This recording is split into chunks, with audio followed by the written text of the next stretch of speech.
Retour, comme disent les Bamous, la honte.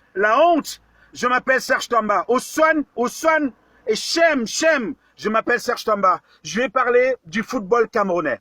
Et je souhaite que cette vidéo soit partagée parce que c'est une grosse part de vérité que je vais dire.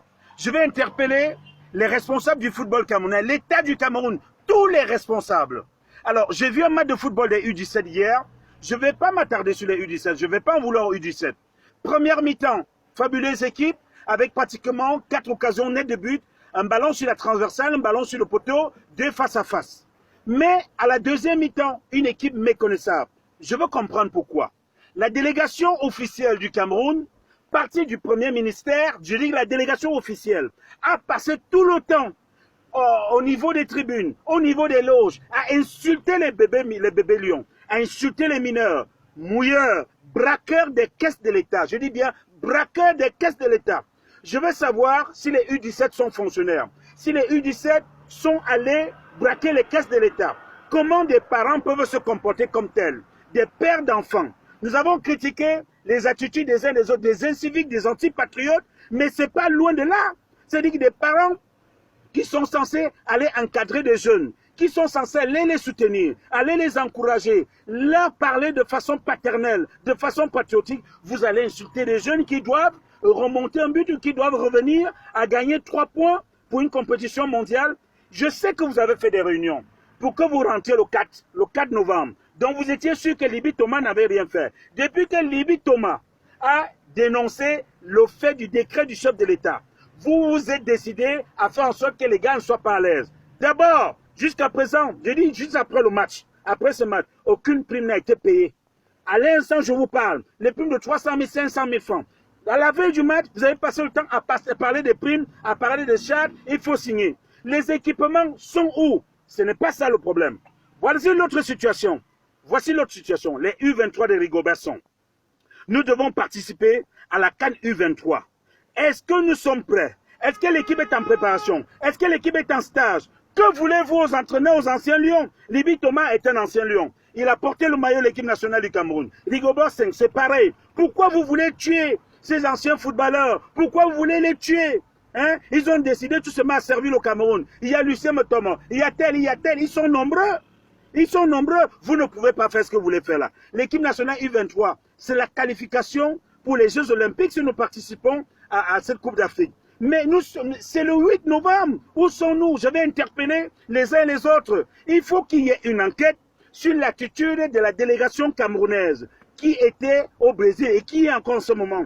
Insulter les jeunes, parler des jeunes, dire qu'ils sont braqueurs des caisses de l'État, qu'ils sont mouilleurs.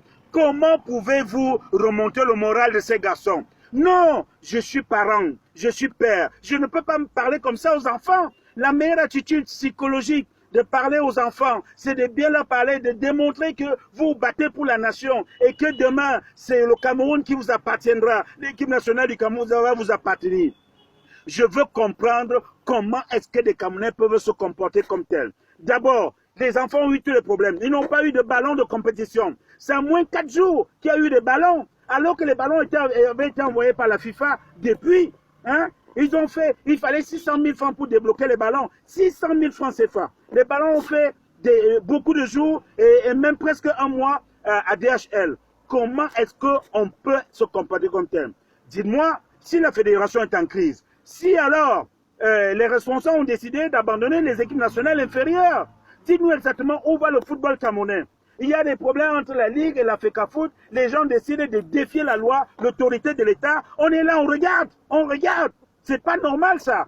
Les enfants de 17 ans, c'est pour ça que j'ai la rage. Des enfants de 17 ans qui doivent bénéficier d'un meilleur encadrement, hein, d'un meilleur soutien, hein, de bons conseils. Vous dites qu'ils sont braqueurs des caisses de l'État. Dites-moi s'ils sont fonctionnaires. Mais où allons-nous?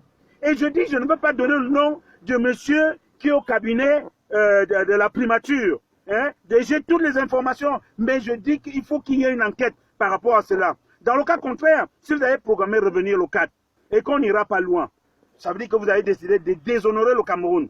C'est pas normal ça. Il faut qu'il y ait une enquête. Je m'adresse franchement aux autorités de la République, au peuple camerounais. On ne peut pas parler aux jeunes comme on a dit hier. Dans les tribunes, dans les loges, braqueurs des caisses de l'État. Est-ce qu'ils sont responsables? Vous qui détournez là, hein? Est-ce que ce sont ces jeunes-là qui ont pris de l'argent? Hein? Les jeunes demandent tout seulement à jouer. Mettez les jeunes dans les conditions et puis c'est bon. Après, vous allez dire Paul Biya. Après, vous allez dire tel. Après, vous allez dire tel. Après, vous allez dire que c'est le ministère des Sports qui allait gueuler. Non! Non! Vous êtes responsable de la République des parents. Vous ne pouvez pas parler comme ça aux enfants. Ça ne se passe pas. Il faut arrêter ça. Honorer ces anciens footballeurs. Honorer ces footballeurs quand même. Honorer. D'abord, ils n'ont pas de contrat. Il faut le dire, ils n'ont pas de contrat. Il faut arrêter ça.